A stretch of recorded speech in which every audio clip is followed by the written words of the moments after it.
Hi friends, எல்லோருக்கும் வணக்கம். எல்லோரும் எப்படி இருக்கீங்க? நல்லா இருக்கீங்களா? இன்றைக்கி அந்த கதையோட அடுத்த பகுதி தான் பார்க்க போகிறோம். அதுக்கு முன்னாடி நீங்கள் செய்ய வேண்டிய விஷயம் என்ன அப்படின்னு கேட்டிங்கன்னா, மறக்காம நம்ம இந்த சேனலை சப்ஸ்கிரைப் பண்ணிக்கோங்க. கீழே இருக்க பெல் பட்டனை கிளிக் பண்ணுங்கள். அப்போ தான் நான் போடுற வீடியோஸ் எல்லாமே உங்களுக்கு உடனுக்குடனே நோட்டிஃபிகேஷன்ஸ் வரும். ஸோ மறக்காமல் சேனலை சப்ஸ்கிரைப் பண்ணிவிட்டு வீடியோ பாருங்கள் ஃப்ரெண்ட்ஸ். வாங்க நம்ம கதைக்குள்ளே போகலாம்.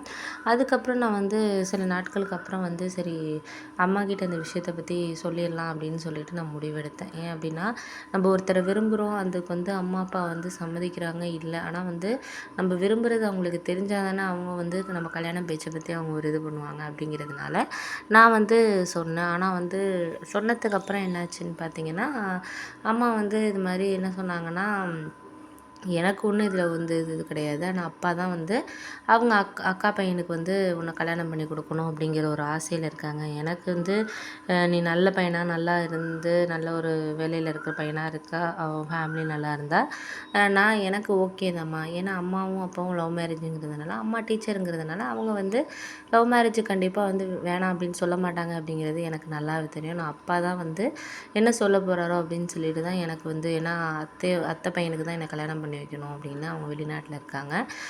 அவங்க 2 பேருக்குள்ளே சொந்தம் விட்டு போகக்கூடாது அப்படிங்கிற ஒரு எண்ணத்தில் அவர் அப்போ உள்ளது மாதிரியே பேசிக்கிட்டு இப்போயும் என்னை கல்யாணம் பண்ணி வைக்கணும் அப்படிங்கிற மாதிரி இது பண்ணிகிட்டு இருந்தார். அண்ணனுக்கு அவங்க பொண்ணை அத்தை பொண்ணு ஃபஸ்ட்டு கல்யாணம் பண்ணணும் அப்படின்னு பேசினாங்க. ஆனால் அண்ணன் அவங்க 2 பேருக்கும் ஜாதகம் இதெல்லாம் சரியாக இருக்கிறதுனால அப்புறம் அண்ணனுக்கு வேறு இடத்துல தான் பார்த்து அரேஞ்ச் மேரேஜ் தான் பண்ணாங்க. நான் அப்போ காலேஜ் படிச்சுட்டு இருந்ததுனால அண்ணன் பெங்களூரில் அவன் செட்டில் ஆகிட்டான், வீடு வாங்கிட்டு அங்கேயே பெங்களூர்லேயே அண்ணியும் வேலை பார்க்குறாங்க. 2 பேரும் செட்டில் ஆகிட்டாங்க. சரி, ஓகே அப்படின்னு சொல்லிவிட்டு நான் நம்மளால் இதுக்கப்புறம் வேணாம். ஏன்னா அத்தையும் அப்பாவும் பேசிகிட்டு இருந்தாங்க. இது மாதிரி இந்த வருஷத்தில் கண்டிப்பாக கல்யாணம் பண்ணிடணும், நீ பையனை வெளிநாட்டிலேருந்து அங்கேயே இருக்க வைக்காத, வர சொல்லிவிடு மனோஜ் அப்படின்னு சொல்லிட்டு பேசிகிட்டு இருந்தார். எனக்கு அப்போயே புரிஞ்சிருச்சு, சரி இவர் இதுக்கப்புறம் சரியாக வராது அப்படிங்கிறதுனால நான் அம்மா கிட்டே சொன்னேன். அம்மா சொல்லிட்டாங்க, எனக்கு நான் இது விஷயமா அப்பா கிட்டே எதுவும் பேசுகிறதுக்கு தயாராக இல்லைம்மா, நீயே பேசிக்க, எதாக இருந்தாலும் நான் அதை பற்றி எனக்கு இந்த கல்யாணத்தில் நல்ல நல்ல பையனாக இருந்து நல்ல ஃபேமிலியாக இருந்தால் எனக்கு ஓகே தான், அதை பற்றி நான் எதுவுமே இது பண்ண மாட்டேன் அப்படிங்கிற மாதிரி அம்மா அவங்க முடிவை சொல்லிட்டாங்க. ஆனால் அப்பா தான் என்ன சொல்ல போகிறாரோங்கிற ஒரு பயத்தில் தான் இருந்தேன். அதே மாதிரியே அப்பா அதெல்லாம் சரிப்பட்டு வராது, நீ அந்த வேலையெல்லாம் இங்கே இது பண்ணிக்காத, என் அக்கா பையனை தான் நீ கல்யாணம் பண்ணிக்கணும் அப்படிங்கிற மாதிரி அவர் பேச ஆரம்பிச்சிட்டாரு. நானும் எனக்கெல்லாம் கல்யாணத்தில் எனக்கு விருப்பம் கிடையாது, நான் விரும்பின பையனை விட்டுட்டு எப்படி கல்யாணம் பண்ண முடியும்ப்பா அப்படின்னு சொல்லிட்டு நானும் அவர்கிட்ட ஆர்கியூ பண்ண ஆரம்பிச்சிட்டேன்.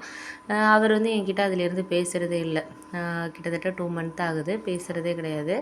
அப்போ தான் எனக்கு ஒரு சந்தோஷமான விஷயம் நடந்துச்சு. என்ன அப்படின்னு சொன்னால், இது மாதிரி எங்கள் அத்தை பையன் அங்கேயே மேரேஜ் பண்ணிட்டான், வெளிநாட்டிலேயே ஒரு பொண்ணை லவ் பண்ணி அங்கேயே மேரேஜ் பண்ணிட்டான் அப்படின்னு சொல்லிட்டு ஒரு தகவல் எங்கள் அப்பாவுக்கு அவங்க அந்த நாட்டில் இருக்கிற ஃப்ரெண்டு மூலியமா வந்துச்சு. ஃபோட்டோலாம் அவங்க அப்லோட் பண்ணியிருக்கானே, நீ பார்க்கலையா உன் அக்கா பையன் அப்படின்னு சொல்லிட்டு ஃபோன் பண்ணி சொன்னோன்னே எங்கள் அப்பா கொஞ்சம் அதிர்ச்சியாக தான் இருந்துச்சு. என்னடா இது, நம்ம பொண்ணுக்கு கல்யாணம் பண்ணலாம் அப்படின்னு சொல்லிட்டு பேசிகிட்டு இருக்கேன், இவன் அந்த பொண்ணோட கல்யாண ஃபோட்டோவோட எடுத்து போட்டிருக்கானே, நம்ம அக்காவுக்கும் ஒன்றும் தெரியலை போல இருக்குது அப்படின்னு சொல்லிட்டு ஃபோன் பண்ணோன்னே, எனக்கு தெரியும்டா தம்பி, இது மாதிரி நேற்று தான் அந்த விஷயமே எனக்கு தெரியும். நான் இத்தனை நாளாக 2 வருஷமாக வாவான்னு சொல்லிகிட்டு இருந்தேன், அவனும் ஏதாச்சும் ஒரு காரணம் சொல்லி மழுப்பிட்டு தான் இருந்தான். இப்போ தான் தெரியுது இங்கே ஒரு பொண்ணை லவ் பண்ணியிருக்கிறான், செஞ்சுருக்கான்ட்டு எனக்கு இப்போ தான் தெரியுது. நேற்று எனக்கு மேரேஜ் பண்ணுறது எதுவுமே தெரியாது, நான் நம்ம மாலத்தியை தான் கல்யாணம் பண்ணி கொடுக்கணும் அப்படின்னு சொல்லி தான் அவனை வர சொல்லிக்கிட்டு இருந்தது. ஆனால் அவன் அதெல்லாம் இல்லை, அதெல்லாம் சரிப்பட்டு வராது அப்படின்னு சொல்லிக்கிட்டு இருந்தான். நான் ஏன் இது மாதிரி சொல்கிறான் அப்படின்னு சொல்லிட்டு, சரி வெளியில் இருக்கிறதுனால அப்படி சொல்கிறான் அப்படிங்கிற மாதிரி நினச்சிட்டு இருந்தேன். அப்புறம் தான் இந்த மாதிரி அந்த பொண்ணை லவ் பண்ணியிருப்பாங்கிறது எனக்கு இப்போ தான் கல்யாணம் ஆனதுக்கப்புறம் தான் எனக்கே தெரியுது.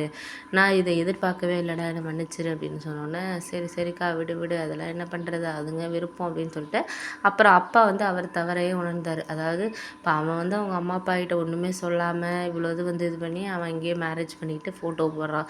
நம்ம பொண்ணு நமக்காக தானே இத்தனை நாளாக இப்போ 2 மாதமாக நம்ம பொண்ணோட பேசாமல் இருந்தோம்.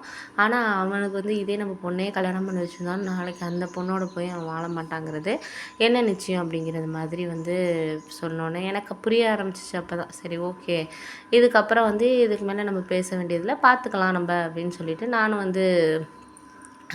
என் பொண்ணுக்கிட்ட சரி நான் பேசணும் அப்படின்னு சொல்லிட்டு ஃபோன் பண்ணேன். சொல்லுங்கப்பா ரொம்ப 2 மாதத்துக்கு அப்புறம் ஏன்னா என் பொண்ணுக்கிட்ட வந்து நான் பேசாமல் இருந்ததே கிடையாது அந்தளவுக்கு.